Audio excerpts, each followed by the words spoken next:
Poor twins save a billionaire's son from a mugging. He thanks them emotionally. But one looks at him and says, "It's you, Dad." What happens next will give you chills. The rain poured without stopping that Wednesday morning, as if the sky knew what was coming. Claire stirred her coffee in a blue mug, Grant's favorite, as she watched her daughters play in the living room. Hannah stacked colorful blocks while Iris, her little sister with curly hair, tried to knock the tower down, her laughter filling their small home. "Mum, do you think Dad will like the drawing I made?" Hannah asked, holding up a sheet covered in colorful scribbles. Claire smiled, hiding the knot tightening in her chest. "Of course he will, sweetheart." But the smile vanished when she heard the front door open. Grant walked in, not wearing his usual tired smile, but with a look Claire had never seen before. He was carrying a suitcase. "We need to talk," he said, avoiding looking at the girls who ran toward him. "Daddy, Daddy!" they shouted in unison, clinging to his legs. Grant gently patted their heads and asked them to go play in the bedroom. Reluctantly, they obeyed, though not before Hannah placed her drawing in her father's hand. "What's going on?"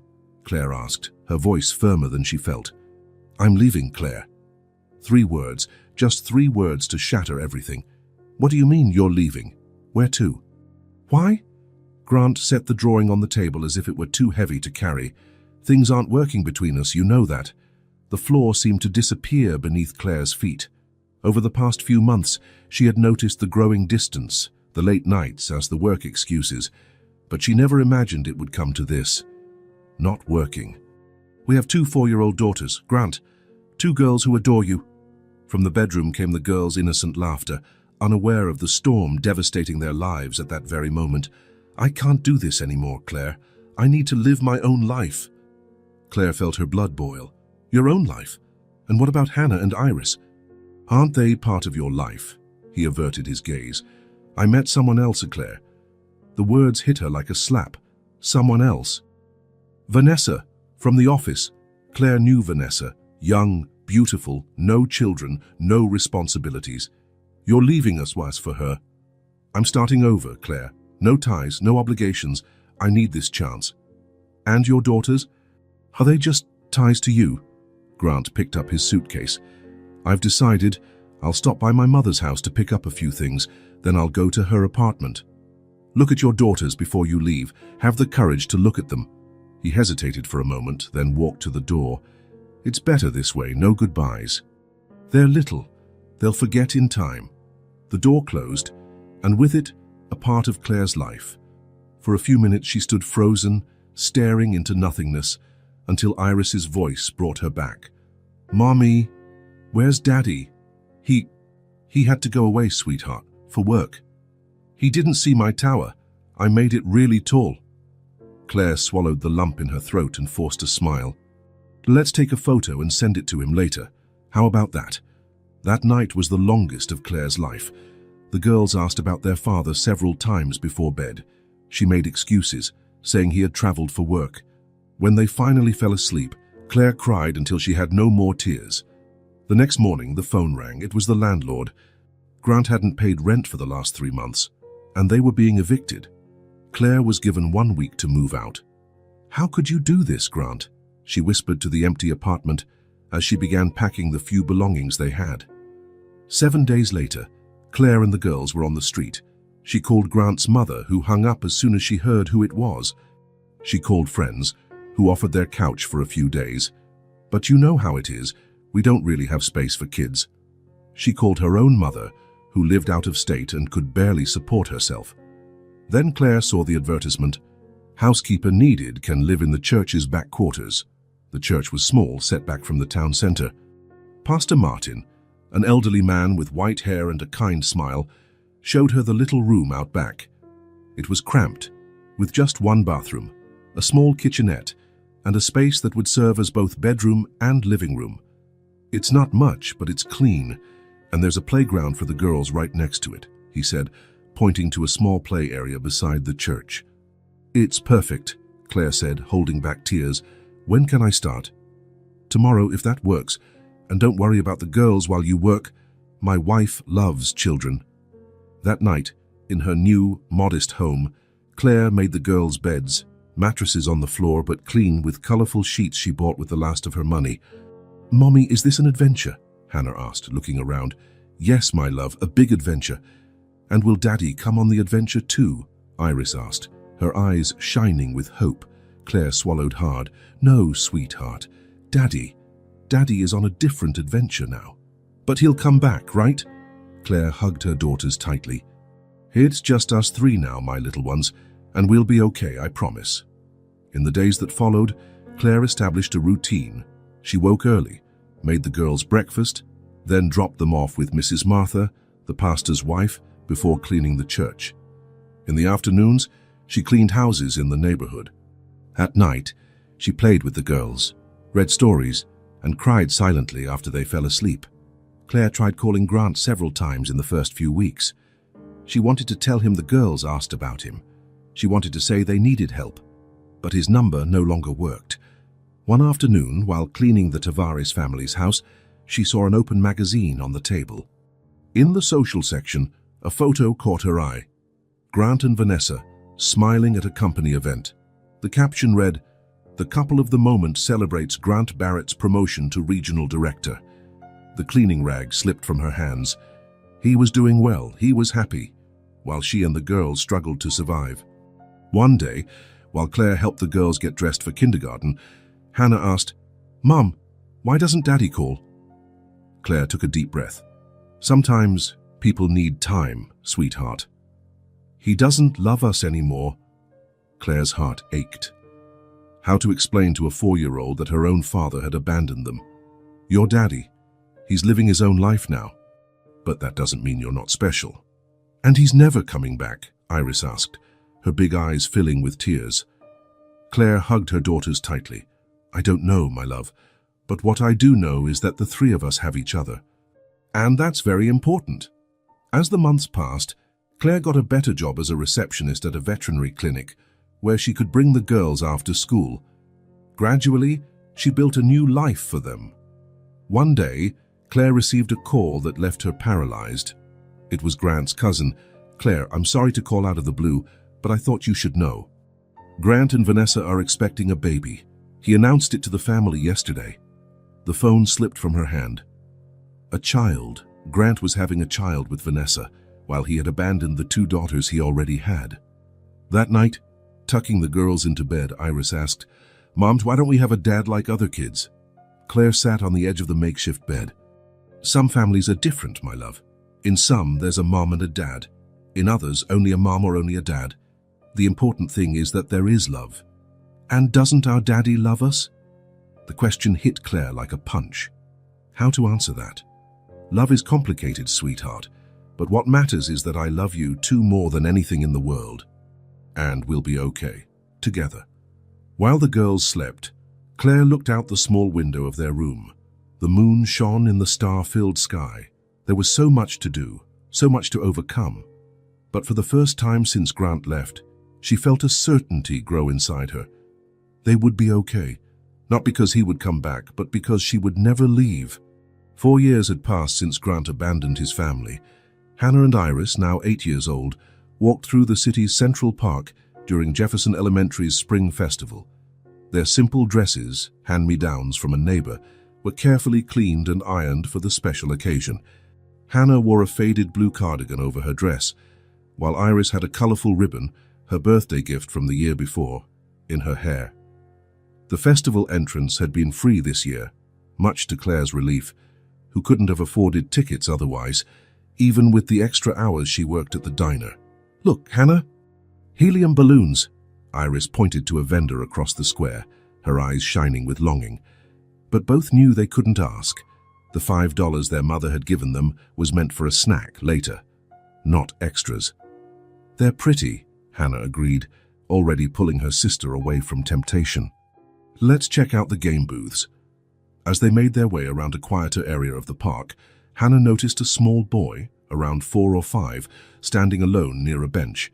He wore new, expensive clothes, light-up sneakers, and held a colorful superhero backpack.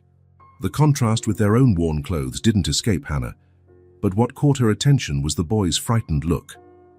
"That boy looks lost," Hannah remarked, her protective nature immediately kicking in. Before they could move closer, a man in a dark cap began walking toward the boy. Something in the way he glanced around, checking if anyone was watching, set off alarm bells in Hannah's head. She knew that kind of behavior from the rough neighborhoods where she lived. "Iris, I think that man is going to do something bad," she whispered, gripping her sister's hand. The two watched as the man approached the boy, who stepped back, clutching his backpack like a shield.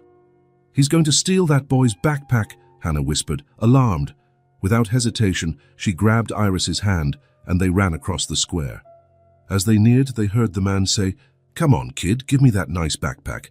I bet you have cool stuff in there." "And those shoes too." "No, it's mine. My dad gave it to me," the boy protested, his eyes welling with tears as he clutched his backpack tightly. "Hey!" Hannah shouted as she arrived. "Leave him alone." The man turned, surprised. He hadn't expected to be interrupted, especially by two skinny girls in simple clothes. "Get lost, brats." "This isn't your business," he snarled, his breath smelling of cheap cigarettes. Iris, usually the shy one, picked up a rock from the ground. "We'll call the police." The man laughed harshly. "Oh yeah, who's going to believe you?" He glared at their worn clothes, his contempt obvious. Hannah recognized that look. It was the same one she got from mall security guards who followed her, assuming she was a thief just because of her simple clothes. But instead of intimidating her, it only fueled her determination. Without a second thought, she took a deep breath and yelled as loud as she could. "Help! Thief! Somebody help!" Her shout echoed across the square. People started looking in their direction. The man, realizing he was drawing too much attention, muttered curses under his breath.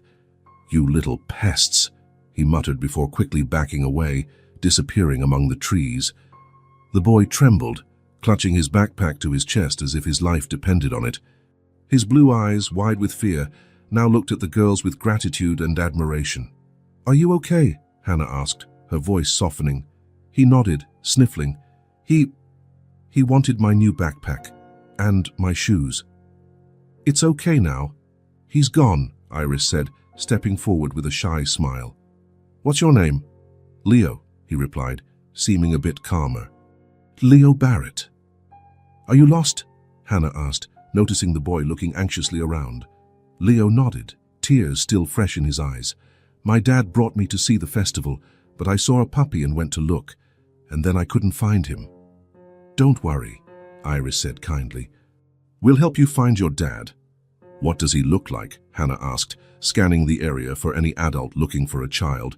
"He's tall," Leo said, stretching his hand above his head, "and he has hair like mine." He pointed to his own light brown hair. Hannah nodded, thinking that description could fit half the men in the park. "What's his name?" Before Leo could answer, a desperate voice cut through the air. "Leo! Leo, where are you?" The girls turned toward the voice. A man ran along the side of the square, his face pale with worry. He wore an immaculate dark suit, white shirt and navy tie, clothes that looked like they came straight from a high-end store. Unlike everyone else in the park, dressed casually, he looked like he'd come directly from an important business meeting. "Dad!" Leo shouted, his face lighting up with relief. The man ran to them, so focused on his son that he barely registered the girls standing nearby. He knelt without concern for his expensive suit and hugged Leo tightly. "Thank God you're okay. You had me so worried. Never run off like that again." "Sorry, Dad," Leo murmured against his shoulder. "A bad man tried to take my backpack, but these girls helped me." Only then did the man look up to thank the children who had helped his son. When his gaze met Hannah's, it was as if time stopped. Grant Barrett stared at his eldest daughter's face for the first time in 4 years. Hannah felt a chill run through her body. Those eyes, the same eyes she saw every morning in the mirror, older, with a few wrinkles at the corners that weren't there before, but unmistakably the same. "Dad?" she whispered, her voice shaking. "Is that really you, Dad?" Iris, realizing who the man was, widened her eyes and grasped her sister's hand tightly, as if she needed an anchor to avoid being swept away by the wave of emotions. Grant looked as if he'd been struck by lightning. He stood frozen, holding Leo in his arms, color draining from his face, eyes fixed on the two girls he once called his daughters. "Hannah, Iris, he finally managed to say, his voice barely audible. A heavy silence fell over them. Leo looked confused, glancing from his father to the girls. You helped Leo?" Grant asked, still stunned, as if he couldn't fully process the situation. Hannah nodded, not taking her eyes off him. 4 years of unasked questions, of tears hidden in her pillow, of birthdays spent waiting for a phone call that never came. Everything seemed to crystallize at that moment. "A man tried to steal his backpack," she replied, surprised by the strength in her own voice. "We yelled and he ran away." I don't know how to thank you," Grant said, his voice choked. He looked at his daughters as if seeing ghosts, noticing every detail, their simple clothes, Hannah's patched cardigan, Iris's faded ribbon, their worn shoes. The contrast with his own expensive suit and Leo's immaculate outfit was striking. You've grown so much." 4 years is a long time," Hannah replied, with a maturity no child her age should have. Leo looked confused, glancing between his father and the girls. "Dad, why did they call you Dad?" Grant swallowed hard, still unable to take his eyes off his daughters. "Because—" He hesitated, clearly searching for the right words to explain the inexplicable to a 4-year-old. "Because they're your sisters, Leo." Leo's eyes widened in surprise. "I have sisters?" "Half-sisters," Hannah corrected, the term bitter on her tongue. She looked directly at Grant. "Why didn't you ever come back?" The question struck Grant like lightning. He lowered his eyes, unable to meet his daughter's gaze. Guilt was written in every line of his face. "It's complicated, Hannah." "No, it's not," she answered, the words escaping before she could stop them. "You left and never came back. You have another child. You have money to buy fancy suits, give superhero backpacks and new sneakers, but you never sent even a birthday card to us. That's not complicated. It's simple." Grant closed his eyes for a moment, as if every word were a physical blow. "You're right," he finally said. "It's not complicated. I made a terrible mistake." "We need to go," Hannah said, taking Iris's hand. "Mom is waiting." "Wait," Grant pleaded, desperate. "Please, I need to talk to you. To thank you for helping Leo." "You've already thanked us," Hannah replied coldly. "Please," Grant insisted. "Just a minute." Hannah hesitated, looking at her sister. Iris gave a small nod. Despite all the anger, there was a part of Hannah that still wanted answers, that still wanted to understand. "1 minute," she agreed. Grant put Leo down but kept his hand on the boy's shoulder. He knelt at the girl's level, and for a moment he seemed at a loss for words, how to sum up 4 years of absence in words that would make sense. "Hannah, Iris, you were very brave today. Not only for helping Leo, but for everything. I know I have no right to ask, but how are you? How is your mother?" "We're fine," Hannah replied curtly. "Mom works 2 jobs now. She's always tired but says everything is okay." Grant closed his eyes briefly, absorbing the blow. "Why didn't you ever call us? Not even on our birthdays?" Hannah asked, her voice trembling despite trying to sound strong. "I have no excuses," Grant responded. I was cowardly. I was selfish. There's no justification for what I did to you." Leo, still confused, tugged on the sleeve of his father's suit. "Are they really my sisters, Dad?" "They are, son. Your older sisters." "Why don't they live with us?" Leo asked, with the cruel innocence of children. "Because your father left us," Hannah answered before Grant could speak. "He chose another family." The words hung in the air like knives. Grant didn't try to deny or soften them. It was the raw truth, and everyone there knew it. "We need to go," Hannah repeated, pulling her sister's hand. "Goodbye, Dad." "Wait," Grant begged, desperate. Can I talk to you again? Please, let me try to fix things." Hannah looked at him for a long moment. She wanted to say no, wanted to say they didn't need him, but a part of her, the part that was still just an 8-year-old girl missing her father, hesitated. "Ask Mom," she finally said. It was the safe answer. She knew her mother would never allow it. The 2 girls turned and began walking back toward the main area of the festival.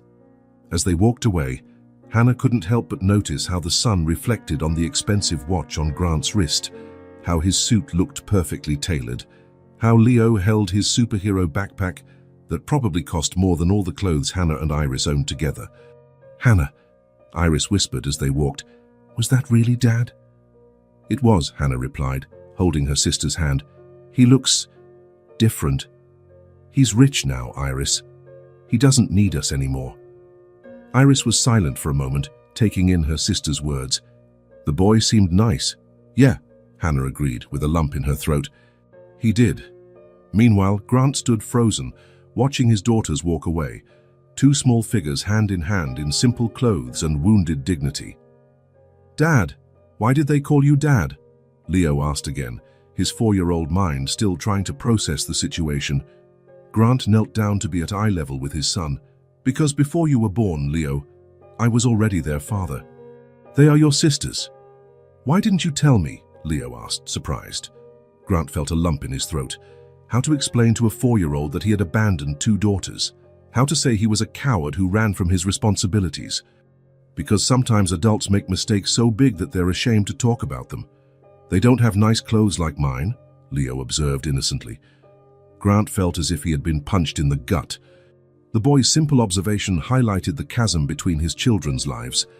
Leo, raised in comfort and privilege, Hannah and Iris, wearing second-hand clothes and counting coins. "No, they don't," Grant admitted, his voice thick. "Can we give them clothes?" Leo asked. Grant looked at his son, surprised by the child's simple generosity. "That would be nice, Leo. But it's more complicated than just giving clothes." "They are nice. They saved me from a bad man," Leo said. "Yes, they are," Grant confirmed, his voice choked. "They are more than I deserve. Can we see them again?"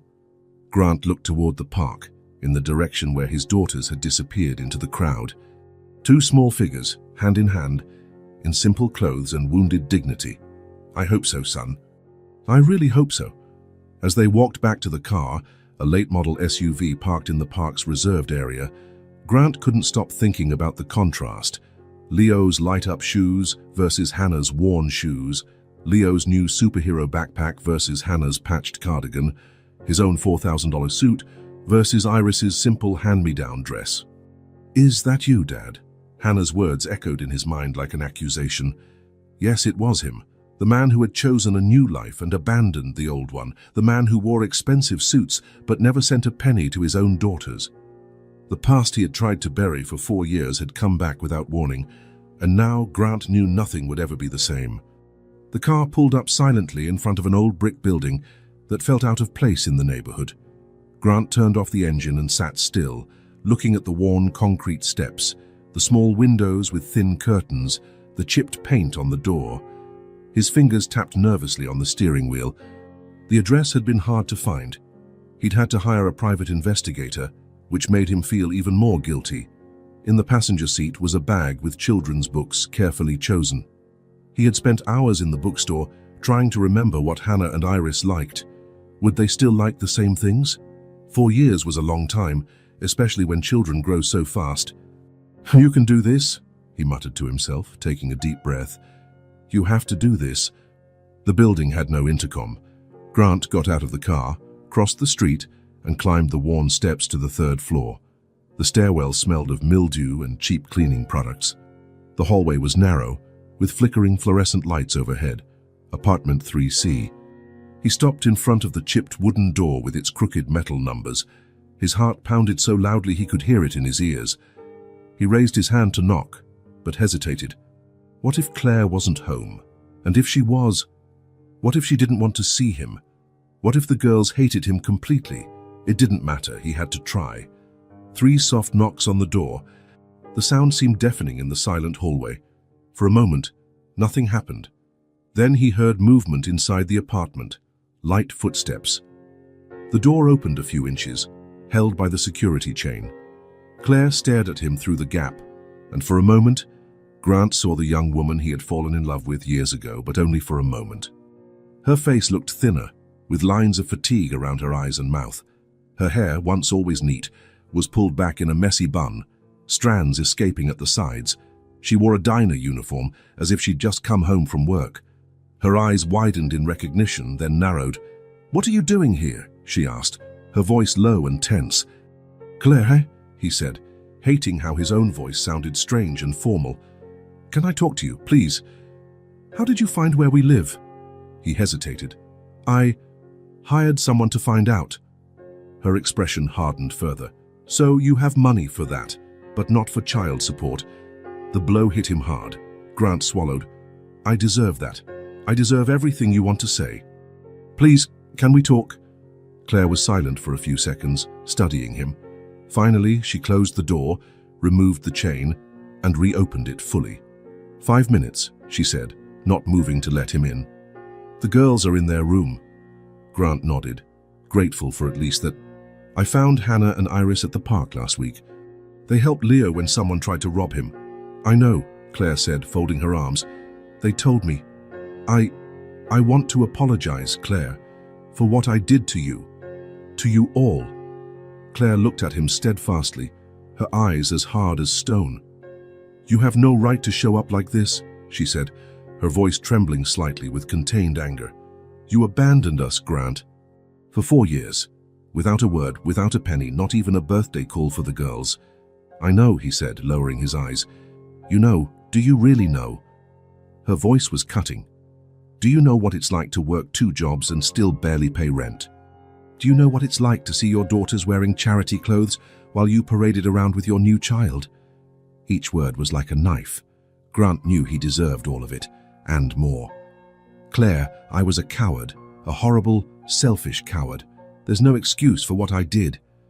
And now you want what, to start over from scratch? She asked, incredulous. You think you can just show up here and everything will be fine? No, he said quickly. I don't expect that. I know I don't deserve forgiveness. I just want to try to do something right. For the girls. Claire let out a bitter laugh. 4 years later, when they've already learned to live without you. Grant had no response. He handed over the bag of books. I brought these for them. Claire looked at the bag but didn't take it. They don't need your charity, they needed a father. The words hit Grant like a punch to the stomach. I know, he said, his voice thick. I failed you, completely. A movement at the back of the apartment caught his attention. For a brief moment, Grant glimpsed Hannah and Iris peeking from the hallway. When they realized he had seen them, they quickly backed away. Claire followed his gaze and sighed. You need to go. Claire, please. I want to do what's right. Help financially, at least. It's the least I can do. Now, after 4 years. She shook her head. How you should have thought of that sooner. I know, but it's not too late to try to fix things, even a little. Claire studied him for a long moment. The girls don't need chaos in their lives. They've suffered enough. I understand, he said, resigned. Can I at least leave the books? Claire hesitated, then took the bag. Goodbye, Grant. She closed the door.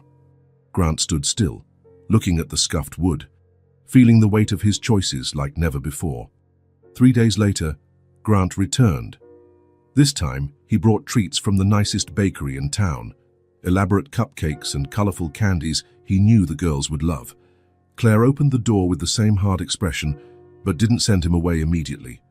I brought these for the girls, he said, holding out the box of sweets. Can I see them? Claire hesitated. They're doing homework. I understand. I don't want to interfere. I just wanted to drop this off. After a moment, Claire took the box. I'll ask if they want to see you.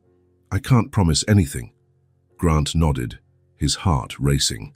Claire closed the door, leaving him waiting in the hallway. He could hear muffled voices inside. After a few minutes that felt like an eternity, the door opened again.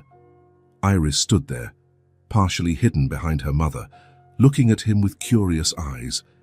Hannah was nowhere to be seen. Hi, Iris, Grant said, kneeling to meet her at eye level. How are you?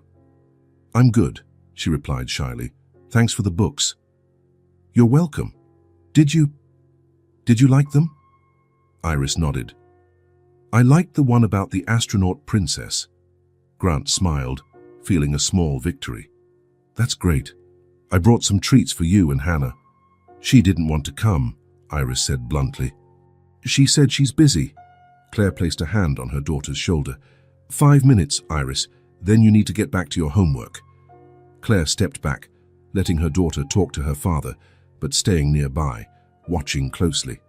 Did you like the books I brought?" Grant asked awkwardly. Iris nodded. "Mom read them to us last night."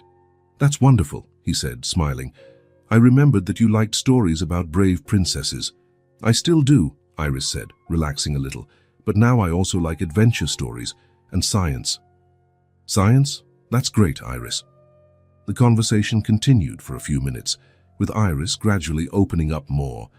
Grant hung on every word, every expression, trying to store it all in his memory.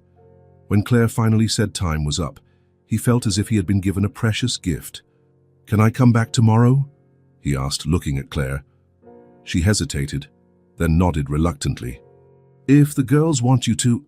The next day, Grant returned with art supplies, sketchbooks, colored pencils, paints, and brushes. This time, Iris greeted him with a small smile, less shy than before.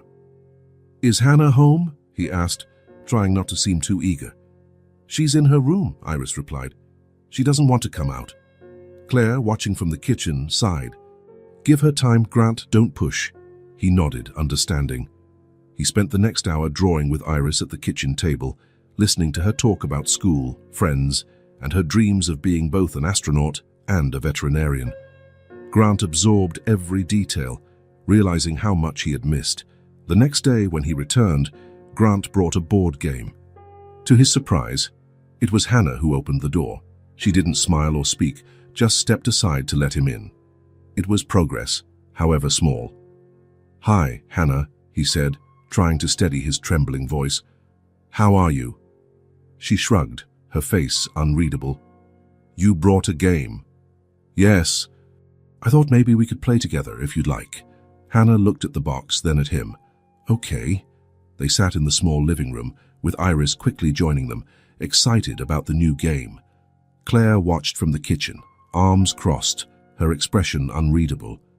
The game progressed in a tense silence, broken only by Iris's enthusiastic exclamations. Hannah played methodically, rarely speaking unless necessary. Grant felt her assessing him every time he wasn't looking. It was during the second round that Hannah finally spoke. "Why do you keep coming?" she asked abruptly, when it was her turn to roll the dice. Grant looked at her, surprised by the direct question. "Because I want to be close to you." "Now you want to," she said, her voice cold. "Before you didn't." "Hannah," Claire began in a warning tone. "No, she's right," Grant said. "You're right, Hannah. Before, I didn't want to. I made the worst mistake of my life." "You want the title of Dad now?" Hannah asked, her eyes hard. "Is that it?" Grant took a deep breath.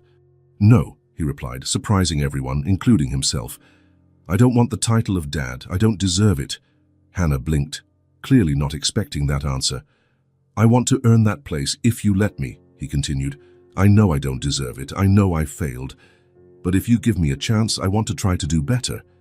Not to erase what I did, because that's impossible, but maybe to build something new."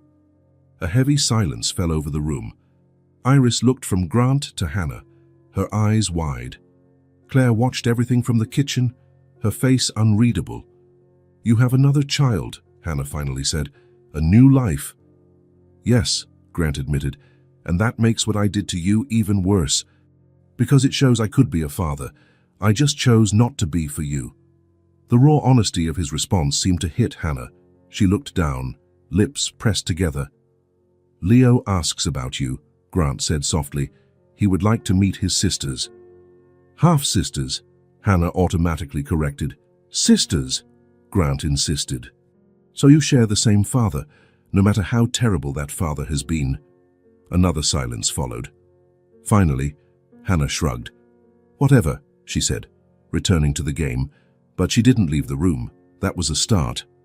As they played, Grant couldn't help but notice the apartment's conditions: the worn couch they sat on, the coffee table with one leg propped up on books, the stained carpet, the noisy fan struggling against the heat. This was the world where his daughters had grown up without him. A world he could have made better if he hadn't been so selfish. "Do you need anything?" he asked Claire, looking at her. "Anything. I want to help." Claire opened her mouth to refuse, but Hannah interrupted her. "We need a lot of things," she said challengingly. Rent is overdue. The fan is broken. The fridge makes noise all night. Iris needs new glasses. Hannah, Claire scolded, shocked by her daughter's frankness. Fair's true, isn't it? Hannah retorted. He wants to help, right? So help with things that matter, not with games and sweets. Grant felt the blow, but also a strange relief. Hannah's brutal honesty was better than silence or indifference. You're absolutely right, he said. I will help with all that. And anything else you need? Hannah stared at him, as if trying to determine if he was sincere. After a moment, she nodded slowly. We'll see, she said simply, before returning to the game. It was more than Grant had hoped for. It was a door, neither fully open nor completely closed. A chance, however small, and he was determined not to waste it. 2 weeks had passed since Grant began visiting the girls regularly. He had kept his promise. The rent was up to date. A new fan had been installed, the fridge was repaired, and Iris got new glasses with purple frames she loved. The changes in the apartment were subtle but significant. It wasn't an ostentatious renovation, just small comforts that made a difference in daily life. Claire still kept her distance, but the girls were gradually opening up. Iris already called him Dad occasionally, while Hannah remained cautious, though her harsh tone had softened slightly. It was during one of these visits that Grant finally mustered the courage to make the proposal he had been planning. I'd like to bring Leo to meet you, he said after the girls finished showing him their homework. If you'd like, of course. Iris immediately looked to her sister, as she always did when an important decision needed to be made. Hannah kept her eyes on her workbook, pencil poised over the page. Why? She asked finally. Because he's your brother, Grant replied simply. And he really wants to meet you. He's been talking about you since that day in the park. Half-brother, Hannah automatically corrected, though without her usual harshness. How old is he? Iris asked, curious. 4, almost 5, Grant answered. Hannah finally lifted her gaze. Does he know about you? About what you did? Grant swallowed hard. Even now, Hannah's direct frankness disarmed him completely. He knows I have other daughters and that I didn't live with you, Grant said, choosing his words carefully. He's too young to understand everything, but he knows I made a very big mistake. Hannah nodded slowly, processing the information. And his mother, does she know you come here? Another hard blow. Yes, Grant said, she knows. What he didn't mention were the tense discussions, the long silences, the veiled accusations that had become part of their marriage since he reconnected with his first family. Vanessa had never fully accepted the idea of him rebuilding a relationship with his previous children. She doesn't like us, Hannah stated, not as a question but as a fact. Grant sighed. She doesn't know you, Hannah. She's insecure about the whole situation. Because you abandoned us for her, Hannah finished, relentless in her logic. Hannah, Claire interjected from the kitchen, pretending not to be listening to the conversation. No, it's okay, Grant said. She's right. It's complicated, but I won't lie to you, never again. A heavy silence hung in the room, broken only by the ticking of the newly repaired clock on the wall. I want to meet him, Iris said finally. He seemed nice. All eyes turned to Hannah. She shrugged in a gesture Grant was beginning to interpret, not as indifference, but as her way of processing complex emotions.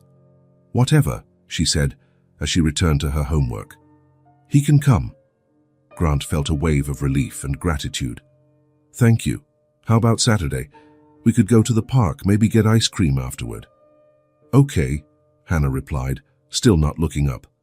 But Grant noticed her shoulders were less tense, and there was a softness in her voice that hadn't been there before. Saturday arrived bright and mild, perfect for a trip to the park. Grant drove to Vanessa's house to pick up Leo, feeling a mix of anxiety and hope. When he rang the doorbell, he was greeted by an overexcited Leo holding a colorful drawing. Dad? I made this for my sisters, he exclaimed, holding out a sheet where 3 stick figures, a larger one and 2 smaller, held hands beneath a smiling sun. It's beautiful, champ, Grant said, his heart tightening at his son's innocence. I'm sure they'll love it. Vanessa appeared behind the boy, arms crossed, her face a carefully composed mask. She looked as polished as always, but Grant could see tension in her posture. "Bring his jacket," she instructed, not as a question but as an order. "It might get chilly later."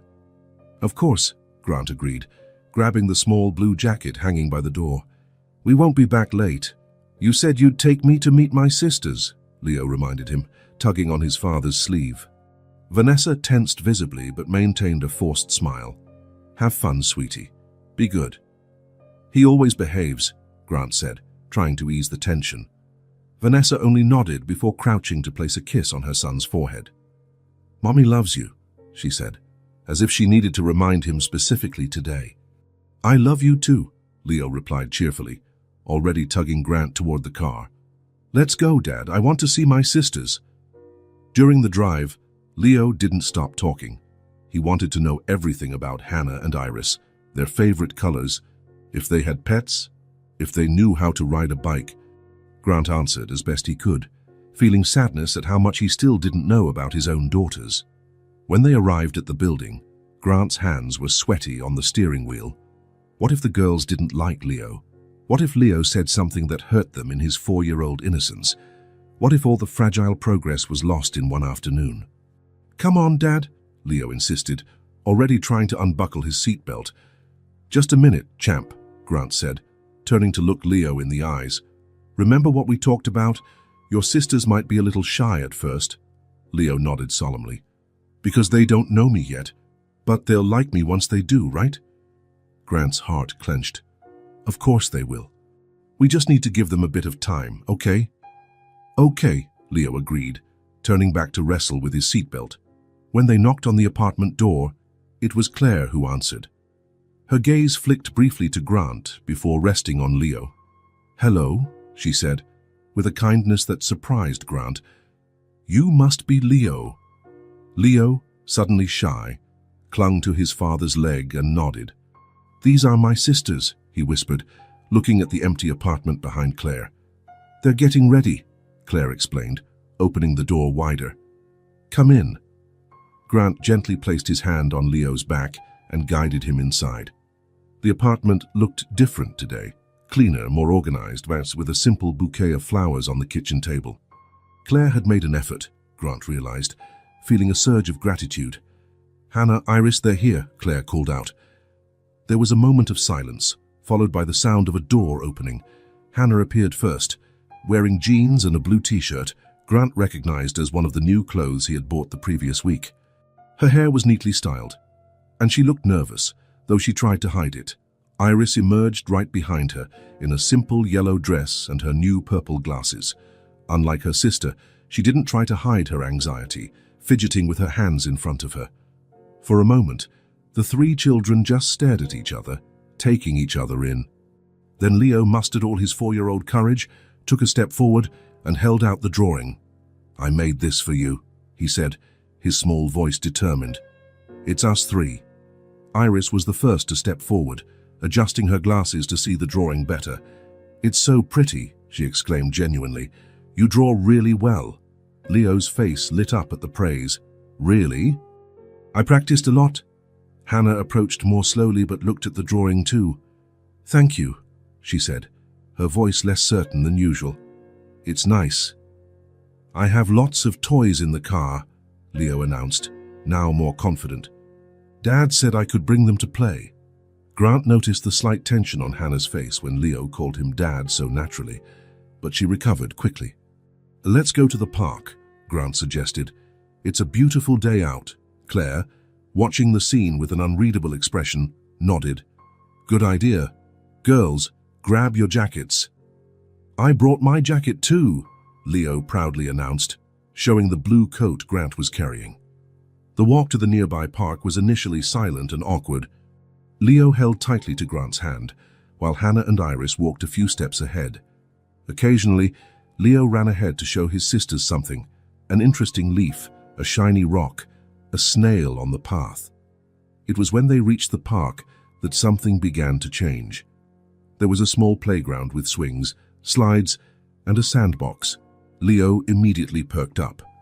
"Can we play there?" he asked, pointing to the swings. "Of course," Grant said, "if the girls want to." "I do," Iris said quickly. Hannah shrugged but followed her sister.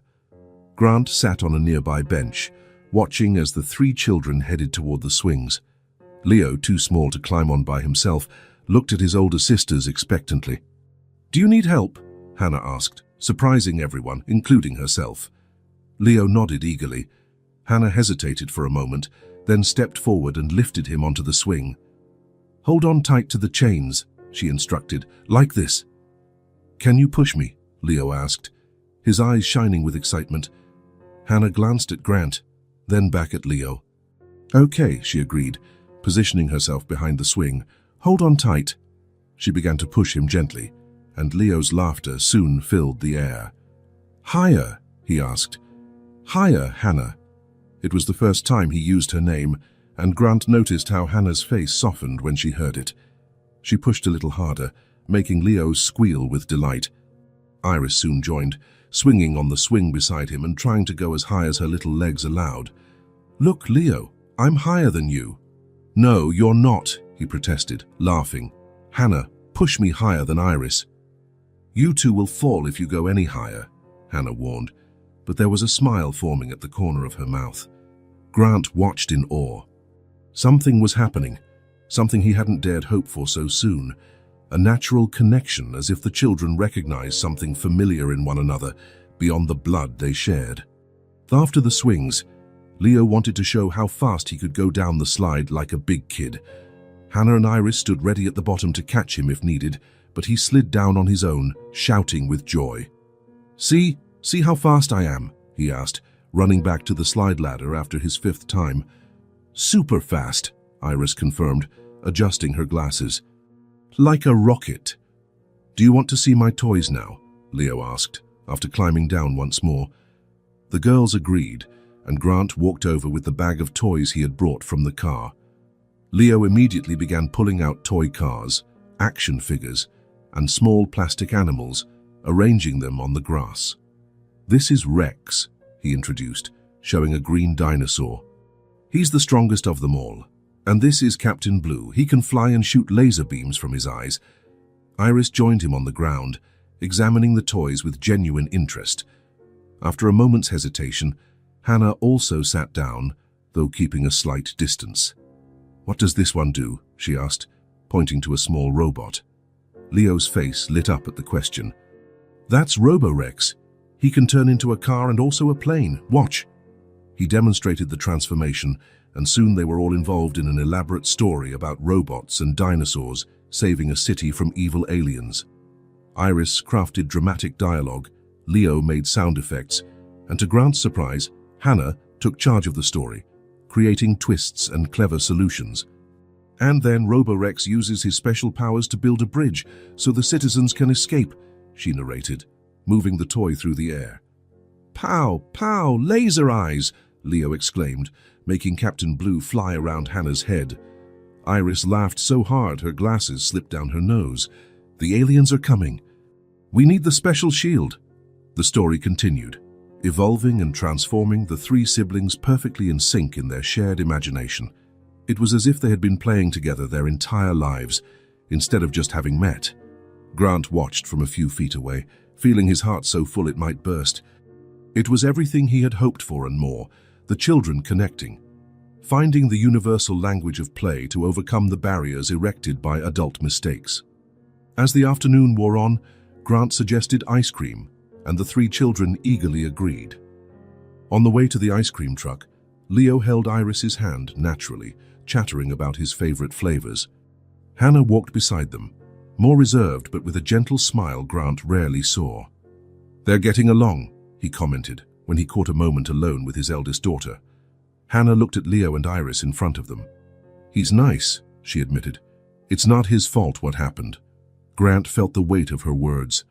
"No, it's not," he agreed. "None of this is anyone's fault."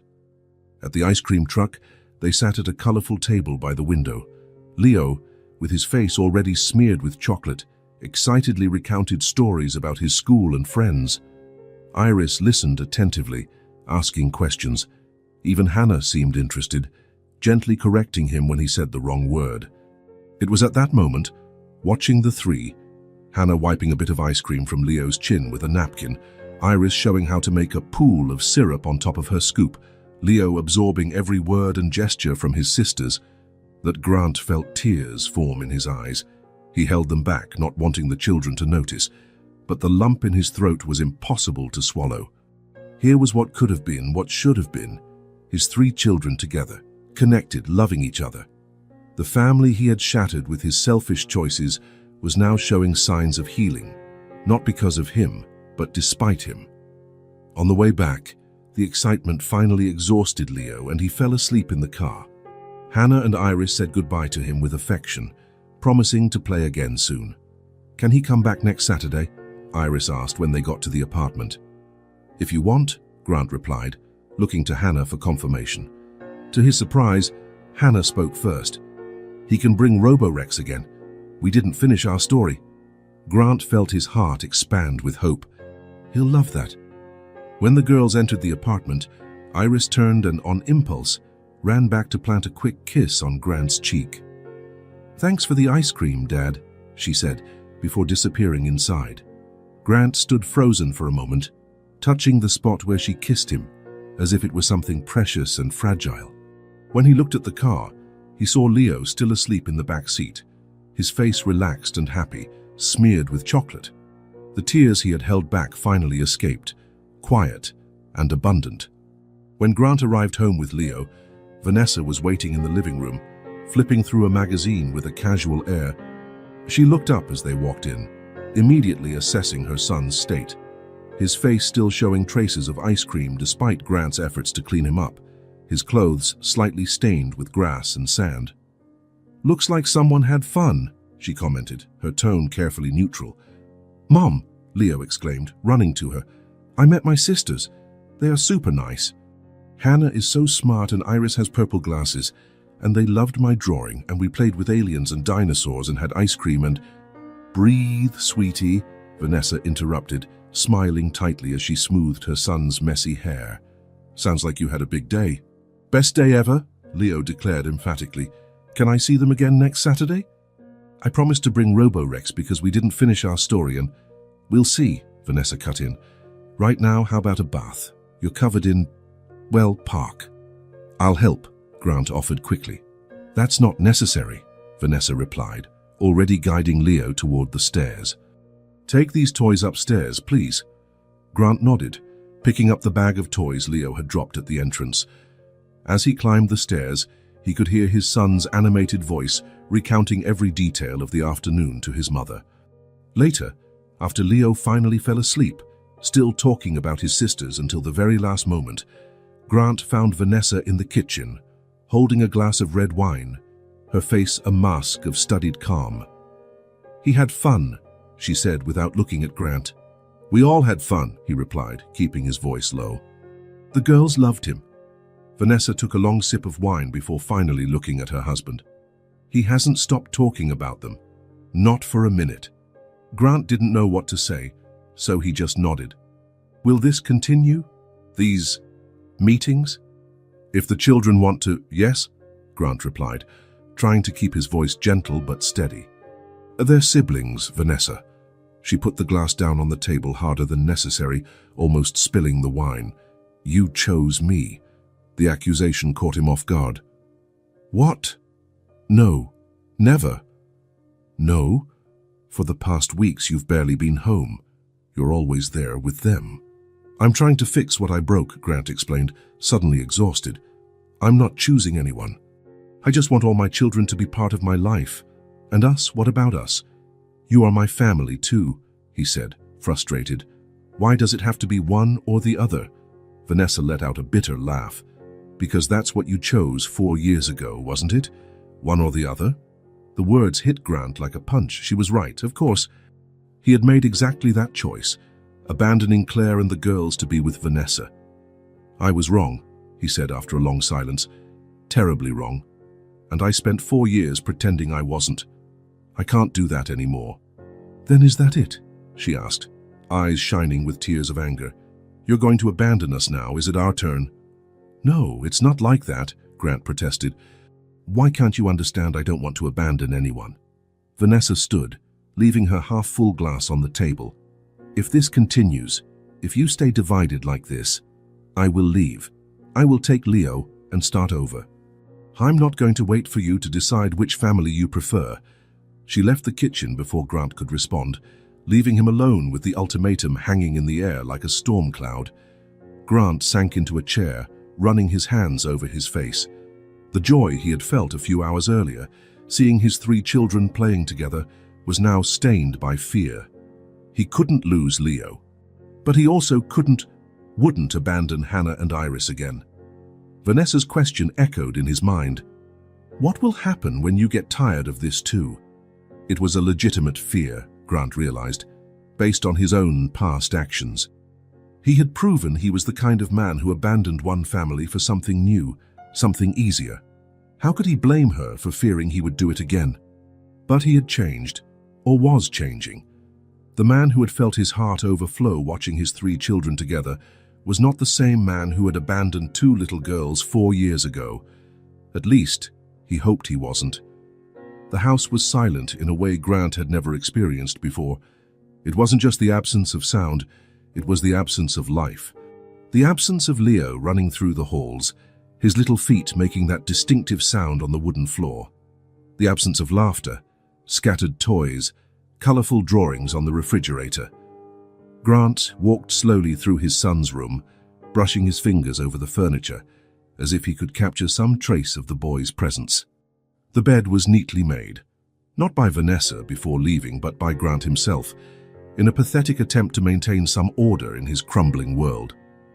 Leo's favorite teddy bear was gone, as were most of his clothes and favorite toys, but traces of him remained everywhere. The dinosaur poster on the wall, the rocket-shaped lamp, crayon marks on the desk. It had happened 3 days ago. Grant had come home from work to find Vanessa sitting in the living room, surrounded by suitcases. Leo was in her lap, his eyes red as if he had been crying.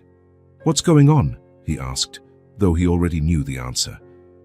"You made your choice," Vanessa replied, her voice calm but firm. "I made mine." "Vanessa, please. We don't have to do this." "We do," she said, standing and adjusting Leo in her arms. "I meant it when I said I wouldn't wait for you to decide which family you preferred." "I'm not choosing," Grant protested. "I'm trying to be a father to all my children. A part-time father to everyone instead of a full-time father to your own son," she retorted. "It's not fair to Leo." "Dad," Leo called, stretching out his arms to Grant, his lower lip trembling. "I don't want to go." Grant scooped him up, hugging him tightly, feeling the little body tremble against his chest. "It'll be okay, champ," he whispered, though he knew it was a lie. "Daddy will always be near." "Always? Even when I'm at Grandma's house?" Leo asked between sobs. Grant glanced at Vanessa. "We're going to Grandma's house in Portland," she explained. "I already accepted a transfer at work." "Portland, across the country?" The information hit Grant like a physical blow. "You can't do this," he said, his voice low so Leo wouldn't sense the desperation. "You can't just take my son away like that." "I can," Vanessa replied, handing Leo back to him. "Check with your lawyer if you want, but I have primary custody. You can visit, of course." "Vanessa, please, let's talk about it. We can find a solution." "We already have," she said, placing Leo on the floor and taking his hand. "The suitcases are in the car. The flight leaves in 3 hours. 3 hours, Grant repeated incredulously. "You didn't even give me a chance to say goodbye properly." "You have 3 hours now," she replied simply. "The driver's waiting. I'm grabbing the last things from the bedroom." When Vanessa went upstairs, Grant knelt in front of his son, fighting to stay composed. "Leo, listen," he said, holding the boy's small shoulders. "You're going on a trip with Mommy. You'll live at Grandma's for a while." "You're not coming?" Leo asked, eyes wide and tearful. Grant swallowed the lump in his throat. "Not right now, champ, but I'll visit you a lot and we can video chat every day. But what about my sisters?" "I was going to bring Robo-Rex next Saturday." Grant's heart broke a little more. "I'll explain it to them. I'm sure they'll understand." "And will they be sad?" "Yes, they'll miss you," Grant answered honestly. "All of us will." The rest of those 3 hours passed in a blur. Grant tried arguing with Vanessa a few more times, but she was resolute. He then focused on Leo playing with him, storing each laugh in his memory, and then, all too quickly, the time was up. At the airport, Grant hugged his son one last time. "Remember, Daddy loves you so much," he said, his voice thick. "More than anything in the world." "More than the stars?" Leo asked, playing their favorite game. "More than all the stars in the universe," Grant confirmed. "And I'll call you tomorrow as soon as you get there, okay?"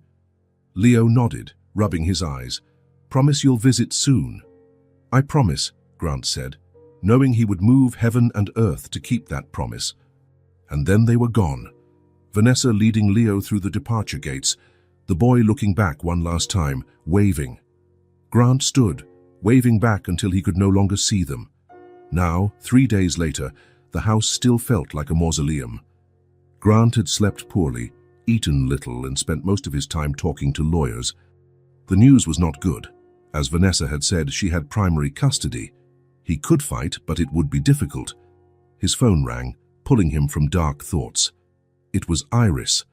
Grant had explained the situation to the girls the day before, in a simplified way, saying only that Leo had moved with his mom to another city. They had looked visibly disappointed. "Hello," he answered, trying to sound more upbeat than he felt. "Dad?" Iris's voice was hesitant. "Are you still coming today, to my recital?" The recital. Grant had promised to attend Iris's performance at school, her first solo in the children's choir. With everything happening, he almost forgot. "Of course I am, Princess," he assured her quickly. "I wouldn't miss it for anything. Really. Because it's okay if you can't. Mom said you're sad because Leo left." Grant felt a wave of gratitude toward Claire, who apparently had explained the situation gently. "Yes, I am sad," he admitted. "But that won't stop me from seeing you sing. I'll be in the front row." "Promise?" "I promise." "What time does it start again?" "At 6, Iris replied, sounding more cheerful. "Don't be late. My song is third." "I'll be there at 5:30, Grant guaranteed, "with flowers." After hanging up, Grant checked the clock. It was 4, enough time to shower, change clothes, and look like a functional human being for Iris's recital. At 5:30 on the dot, Grant stood in the school's auditorium, holding a small bouquet of daisies, Iris's favorite. The auditorium was filling quickly with anxious parents and relatives. Grant scanned the room for Claire and Hannah, finally spotting them near the front. "Can I sit with you?" he asked, approaching hesitantly. Claire looked surprised for a moment but nodded. "Sure." Hannah simply shrugged, her characteristic gesture, but Grant noticed she shifted slightly to make room. "Thanks for coming," Claire said when he sat down. "Iris was worried you wouldn't show up." "I promised," Grant replied simply. "I won't break promises ever again." Claire studied him for a moment but said nothing. Hannah flipped through the program, seemingly uninterested in the conversation. "I heard about Leo," Claire said finally, her voice low. "I'm sorry." Grant nodded, surprised by her sincerity. "Thank you. It's been hard." The recital began before they could continue talking. The children took the stage, all dressed in white and blue, looking like little angels as they stood nervously in formation. Grant spotted Iris immediately, her hair neatly combed, her purple glasses shining under the stage lights. She seemed to look for someone in the audience. When she finally saw them, her face lit up with a radiant smile. Grant waved discreetly, holding up the flowers. When it was Iris's turn to sing her solo, Grant's heart raced. The girl stepped forward, suddenly tiny under the spotlight. There was a moment of silence, and Grant feared she would freeze. But then her clear, sweet voice filled the auditorium, singing a song about stars and dreams. Grant felt tears in his eyes. The lyrics, about looking at the sky and knowing the same stars shine for everyone, no matter how far apart they are, seemed especially meaningful now. He thought of Leo, on the other side of the country, perhaps looking at the same stars tonight. Next to him, he noticed Claire was also emotional, discreetly wiping away a tear. Even Hannah seemed proud, a small smile on her lips as she watched her sister. When the recital ended amid applause, the children were released to find their families. Iris ran toward them, her eyes glowing with excitement. "You came!" she exclaimed, throwing her arms around Grant. "I promised, didn't I?" he said, handing her the flowers. "You were amazing, Iris. Best voice in the whole choir." "I agree," Claire said, embracing her daughter. "We're so proud." "You didn't miss a single note," Hannah added, her compliment more reserved but sincere. "Can I call Leo and tell him?" Iris asked, looking at Grant. "He wanted to come see me sing." Grant felt a tug at his heart. "Of course, sweetheart. I'm sure he'll love hearing how you did." On their way out of the auditorium, Grant suggested, "How about ice cream to celebrate?" Iris immediately looked at her mother, waiting for approval. To Grant's surprise, Claire nodded.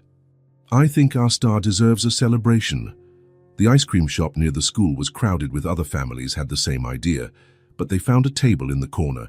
The girls chose extravagant flavors with colorful toppings, while the adults opted for simpler options.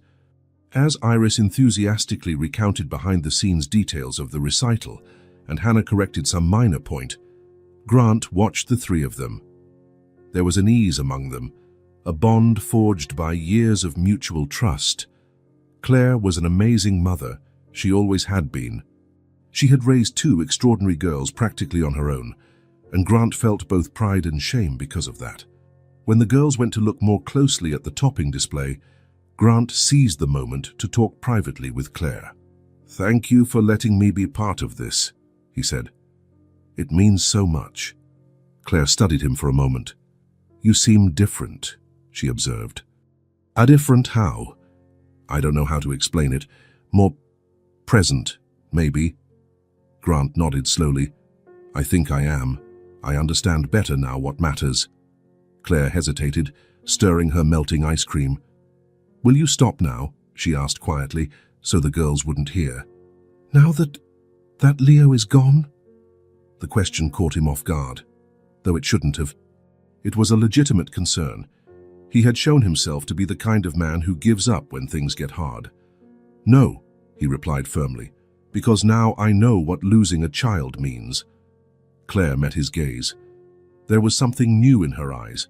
No forgiveness, no, not yet, but perhaps understanding. "I will never abandon you," Grant continued. "Even if you never fully trust me again, even if Hannah never forgives me completely, I will be here. Always." "What happened?" Claire asked. "With Vanessa and Leo, why did she take him?" Grant took a deep breath. "She gave me an ultimatum. She said she wouldn't wait for me to decide which family I preferred, that if I stayed divided like this, she would leave. And you chose not to choose." "I chose to be a father to all my children," Grant corrected. "She couldn't accept that." Claire nodded slowly, digesting the information. "It must be hard for her too." The empathy in Claire's voice surprised Grant. After all he had done, she still had compassion for Vanessa. "It's ironic, isn't it?" he said bitterly. 4 years ago, I abandoned you and the girls for her. Now she's leaving me because I didn't abandon you again." A heavy silence fell between them, the weight of past choices palpable. "Claire," Grant said finally in a whisper, "there's something I need to tell you. Something I should have said before." She looked at him, waiting. "I tried to come back," he said, the words coming with difficulty. 6 months after I left, I looked for you at our old place, but you had already moved." Claire blinked, surprised. You came back?" Grant nodded. "I asked neighbors, Gakern, but no one knew, or didn't want to tell me. I can't blame them." "Why didn't you mention this before?" "Because it wouldn't change anything," he replied honestly. "It wouldn't have made a difference. I gave up too easily. I could have looked harder, hired someone, like I did now. But I didn't." "Why not?" "Because I was a coward," Grant admitted. "Because Vanessa was already pregnant, and it was easier to move on than to face the wreckage. I've blamed myself ever since. Every day." Claire studied him silently, her face unreadable. "Now that I've found you again, I won't let go," Grant continued. "No matter what, you are my family as much as Leo is. Always have been." Something shifted in Claire's eyes, a softening almost imperceptible. It wasn't forgiveness, but maybe a beginning of understanding. "Mom," Iris called, returning to the table. "Can I call Leo now? I want to tell him about the recital." Claire looked at Grant, a silent question in her eyes. He nodded gratefully. "Sure, sweetheart," Claire said. Let's use your father's phone. I'm sure Leo will love hearing about how amazing you were. As Grant dialed the number Vanessa had given for contact, he noticed Claire's gaze, still cautious, still wounded, but something new there. A half-open door, perhaps. His heart still ached for Leo, for the distance. But as he watched Iris animatedly talk to her brother and Hannah lean in to listen, he felt a certainty. This time, he would not leave. No matter how hard, how many trips he had to make, how long it took, he would stay. Because now he truly understood what it meant to lose a child. And he would never let it happen again. Autumn gave way to winter, and with the changing seasons came a transformation in the dynamic between Grant and his daughters. The occasional visits became part of their daily routine. It wasn't a planned transition, it just happened, one small change at a time, until his presence was as natural as the sunrise. It started with homework help. Grant discovered that Hannah had trouble with math, while Iris struggled with science. He offered to help first once a week, then twice, until he was there almost every afternoon, sitting at the kitchen table with the girls, explaining fractions or the water cycle with a patience he didn't know he had. Claire watched from a distance, initially wary, then gradually more relaxed. She set clear but fair boundaries. Grant could be present, could participate, but some things were still exclusively hers, a delicate balance that everyone respected. The daily calls to Leo became part of the routine too. The girls always wanted to join, telling their younger brother about their day, asking about his... The distance was hard, but Grant kept his promise. He traveled to Portland every 2 weeks to spend the weekend with his son. Sometimes he brought photos or short videos of his sisters, which Leo watched repeatedly until the next visit. Vanessa remained distant but civil. Seeing Grant's dedication, at least she stopped threatening to cut off his access to Leo completely. It was a small but significant progress. On a particularly cold Wednesday morning, Grant arrived earlier than usual at the apartment.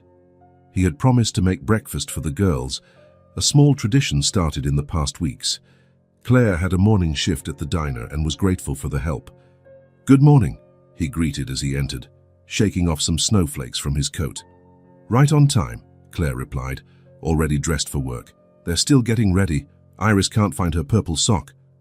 "I'll help," Grant offered, hanging up his coat. Claire nodded, grabbing her bag. "There are eggs in the fridge and we're running low on bread. I'll be back at 2. We'll be fine," he assured her. An awkward moment passed, the hesitation that appears in transitions when one person leaves and the other takes over. They were no longer a couple, but not just exes either. They were partners in a new arrangement they were still learning to navigate. "Thank you," Claire said finally. "For being here." Grant only nodded, understanding the weight of those simple words. After Claire left, he checked on the girls. He found Iris rummaging through the sock drawer, clearly frustrated. "Need help, princess?" he asked from the doorway. "Dad!" she exclaimed, adjusting her glasses. "I can't find my purple sock. The one with stars." Let's see," Grant said, pretending to think deeply. "Have you looked under the bed?" Iris's eyes widened. "Not yet. You think it's there? There's only one way to find out." Together, they bent down to look under the bed. To Iris's delight, there was the sock, along with a few colored pencils and a forgotten book. "How did you know?" she asked, amazed. Grant smiled. "Dad magic." Hannah appeared in the doorway, already dressed and ready, watching the scene with a softened expression that was becoming common. "Breakfast in 10 minutes, Grant announced. "I'm making pancakes." "With chocolate chips?" Iris asked hopefully. "If you promise not to tell your mum," he whispered conspiratorially. "She'll know anyway," Hannah said pragmatically. "Iris gets hyper when she eats chocolate." Grant laughed. "Then we'll do half with chocolate, half plain. A compromise." In the kitchen, as he prepared the batter, Grant listened to the girls talking. Moments like this, simple, everyday, became precious.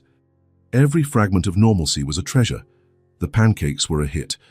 Grant had perfected the recipe, learning exactly how each girl liked hers. For Iris, thinner with syrup. For Hannah, thicker with just a touch of sugar. "Dad," Iris said between bites, "will you pick us up from school today?" "Of course," he replied. And then we can stop by the library to return those books if you want. We need to finish our science project too, Hannah reminded him. It's due Friday. Grant nodded. I bought the materials we were missing. They're in the car. As they ate, they talked about the day, the last call with Leo, and the school project. It was a normal conversation, the kind families have every morning. For Grant, it was extraordinary because of its ordinariness. After they finished, he helped pack their backpacks, checked homework, found Hannah's lost glove, and adjusted Iris's scarf. You're going to be late, he observed. Let's take the car today. On the way, Iris talked about an astronomy book, while Hannah gazed out the window, silent but attentive. Grant watched them in the rearview mirror, feeling a wave of gratitude so intense it almost hurt. When they arrived, he parked and turned to look at them. Have a great day, he said, as he did every morning. I'll be here at 3 to pick you up. Promise? Iris asked, a habit she hadn't yet dropped. I promise, Grant said seriously. I'll never make you wait. Iris smiled and stepped out of the car after giving her father a quick kiss on the cheek. Hannah followed, but paused a moment before getting out. You're different, she observed, not for the first time. How am I different? Grant asked. Hannah shrugged, a gesture that now held less indifference and more reflection. Just different, more present. Grant nodded. I missed you so much for years, Hannah, even when I pretended I didn't. She studied him with discerning eyes that seemed to see right through him. Now that I'm back, he continued, you'll have the best of me. Not just what's left after work, the best. Hannah was silent for a long moment. Then, to Grant's surprise, she reached out and briefly touched his hand. You're starting, she said simply. Keep going. With that, she climbed out of the car, joining her sister. The two walked together toward the school gate, Iris skipping, Hannah in a more measured stride. Grant watched until they disappeared into the building. Hannah's words echoed, You're starting. Keep going. It wasn't forgiveness. It wasn't forgetting. It was something just as valuable. Acknowledgement. An acknowledgement that, despite the past, he was on the right path now. On the drive to work, Grant thought about all the stories he would read at night, the homework he would help with, the meals they would prepare together. He thought about his next visit to Leo, the photos he would take to show the girls. He thought about Claire's expression earlier, no longer bitter or resentful, but cautiously hopeful. You're starting. Keep going. He intended to do exactly that. Keep going, one day at a time, one story at a time, one homework session at a time, building, brick by brick, the father his daughters deserved. The routine Grant had established with Hannah and Iris solidified with every day. Pancake mornings, homework afternoons, bedtime stories, these small traditions became anchors. At the same time, the daily calls with Leo continued, though Grant noticed a growing sadness in his son's voice despite his best efforts to sound cheerful. It was a difficult balance, being there for his daughters in one city and his son in another. The bi-weekly trips to Portland were exhausting but necessary. Grant rearranged his schedule, drove as much as he could on Friday nights, slept in cheap motels along the way, anything to maximize his time with Leo on weekends. One Thursday night, while preparing dinner for the girls, the phone rang. It was Vanessa. Grant wasn't used to hearing from her outside their arranged times. Hello, he answered, worry tightening in his chest. Is everything okay? Is Leo all right? There was a moment of silence, followed by a heavy sigh. Physically, yes, Vanessa finally replied, her voice sounding unusually vulnerable. Emotionally, I don't know what to do anymore, Grant. Grant signaled to Hannah to take over the salad and stepped into the hallway. What happened? He asked, his heart racing. Leo only talks about you and his sisters, Vanessa said, her voice cracking slightly. All the time. At school, at home, even in the bath. He cries every night, asking to come back home. Grant closed his eyes, feeling a mix of pain and relief. Pain for his son's suffering, relief that he wasn't the only one missing him. I've tried everything, Vanessa continued. Activities, new toys, even a therapist. Nothing works, he just won't adjust here. What do you want me to do? Grant asked carefully. Another long sigh. I think you need to come. Not on your scheduled weekend, but now. He needs to see you. I can catch a flight tomorrow morning, Grant replied immediately. I'll be there early afternoon. Thank you, Vanessa said, and Grant realized she was crying softly. I know it's not easy for you either. After hanging up, Grant returned to the kitchen where Hannah and Iris watched him with concerned expressions. It's Leo, Iris asked, always intuitive. Is he sick? No, Princess, he's not sick, Grant said, sitting down. But he's very sad and misses you. I need to go see him tomorrow. But tomorrow you are going to take us to the movies, Hannah reminded him, her voice neutral but her eyes showing disappointment. I know, and I'm so sorry, Grant said. I promise I'll make it up when I get back, but right now Leo needs me. To his surprise, it was Hannah who nodded first. Okay, we understand. Can we make a drawing for you to take to him? Iris asked, already grabbing pencils. Grant felt pride and gratitude for his daughters. That would be perfect.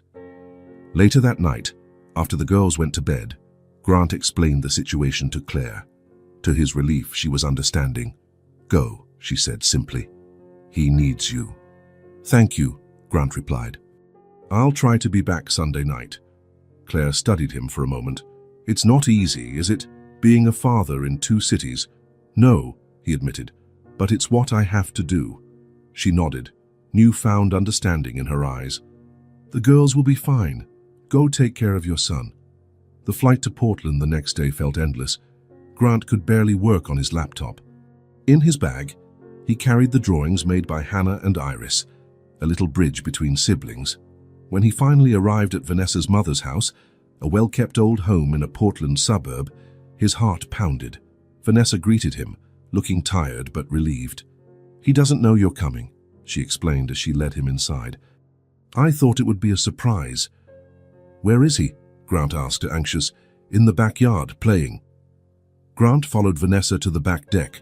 There, in the fenced yard, was Leo, sitting on a swing, his feet dragging on the ground without actually swinging. The sight broke Grant's heart. Leo, Vanessa called softly. Look who came to see you. The boy turned slowly until his eyes landed on Grant. For a second, he seemed not to believe it. Then his face transformed, eyes wide, his smile lighting up. Dad! He shouted, jumping off the swing and running so fast he almost tripped. Grant knelt, opening his arms. Leo threw himself into his father's chest, small sobs shaking his body. You came, he repeated. I knew you would. Of course I came, champ, Grant replied, his voice thick. I heard you missed me. Leo pulled back just enough to look at his father. I want to go home, Dad, he said with a seriousness beyond his 5 years. I don't like it here. I want to be near you and my sisters. Grant noticed Vanessa step back to give them privacy. He sat on the deck steps with Leo in his lap. I know it's hard, Leo, he began carefully. Changes are always hard. Will you forget me too? Leo asked suddenly, his eyes locked on his father's, full of fear. Like you forgot my sisters before. The question caught him off guard. Clearly, Leo understood more than they realized. Grant took a deep breath and held his son's shoulders, looking him in the eyes. Never, he replied with conviction. I will never forget you, Leo. Never. Your mom and I aren't together anymore, but you are my son. That never changes. Even if I live far away. Even if I live far away, Grant confirmed.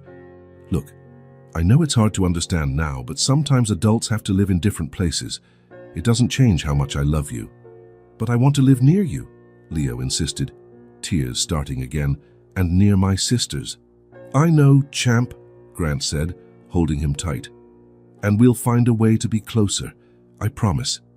But for now, whenever you feel lonely, you can call me any time or day or night, and I'll keep coming to see you as much as I can. Leo nodded against his father's chest, not completely convinced, but somewhat comforted. I have a surprise for you, Grant said, reaching into his bag. Hannah and Iris sent these. Leo's eyes lit up when he saw the drawings. One by Iris was full of stars and planets, with 3 figures holding hands under a big sun. Hannah's was more detailed, a park scene with 3 children playing. They made these for me, Leo asked, amazed. Yes, they miss you too, Grant confirmed. The two hugged, and in that moment, Grant felt his bond with his son strengthen, stretched by distance but unbroken, like a resilient elastic. That night and the next day were dedicated entirely to Leo.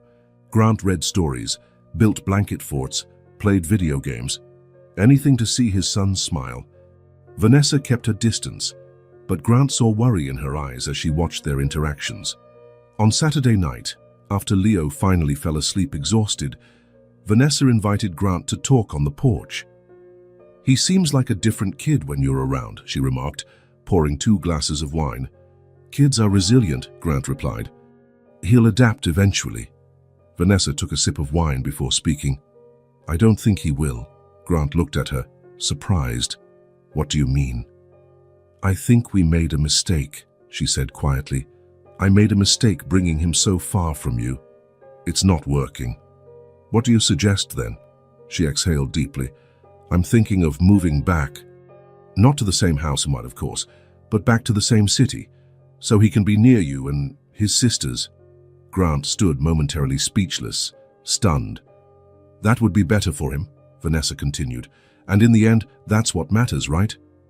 "Yes," Grant agreed, still processing. "That's what matters." 3 weeks later, Vanessa and Leo were back, settled in an apartment less than 20 minutes from Claire's house. It wasn't easy. Vanessa had to arrange a transfer back, find a new place.